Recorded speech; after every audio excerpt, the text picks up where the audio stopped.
Hi kids, I am Coder Boy. In the last video, we learned about 7 code blocks in the motion category. And in this video, we will learn about the remaining code blocks. So let's get started.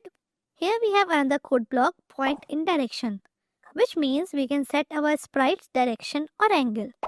Whatever angle is selected here, after running this code block, our sprite will point in the same angle. For example, the default direction of our sprite is 90 degrees. Now I have set it to 0 here. When I run this code block, my sprite will face the direction that I have put into. The next code block is point towards mouse pointer. To run this code, we will need the help of some other code blocks. We will go to our events tab and select the when flag click code block and go to the control and select forever. We will insert our point towards mouse pointer into it. Now when we click our flag, you can see that wherever I am taking my mouse pointer, the sprite is facing the same direction. Okay, let's stop this. Next, we have changed XY. It currently says 20. So when I run this code block, the value of 20 will keep getting added to my sprite's position horizontally, that is on the x-axis. Similarly, there is another code block, change Y by. Here we can change these values. Now, when I run this code block, the value of 10 will keep getting added to my sprite's Y value.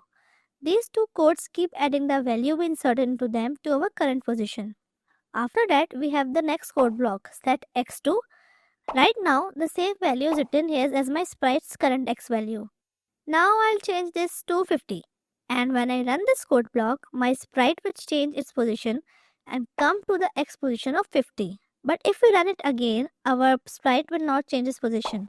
Similarly, set y to, we will set this value here, and when we click it, it will go to that position. So when we run set x2 or set y2 again, it will not change its position because it has set the sprite's position to the value that we entered. And this is the difference between these two codes. With change x by or change y by, it keeps adding to its current value. Whereas with set x2 or set y2, it will fix the sprite's position to the value we inserted. Now let's move to the other code block. We have if on edge bounce. This is for when our sprite comes to an end of its box. What will happen then? To run this code block, we will take the help of few other code blocks.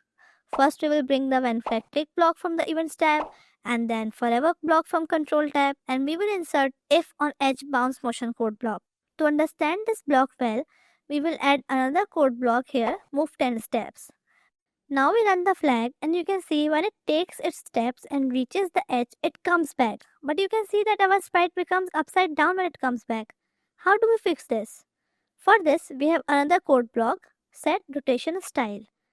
We will insert this code block below our previous code block and select the left to right option here.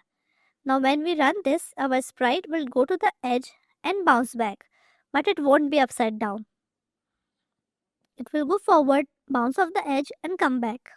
Now we will look at the second option, which is don't rotate. Here our sprite is bouncing back, but it's not changing its direction, meaning its face is in the same direction it was before. And the third option is all around. In this one, our sprite will bounce back and return, but it will also flip vertically, meaning it will become upside down. After that, here we have X and Y position and direction tab.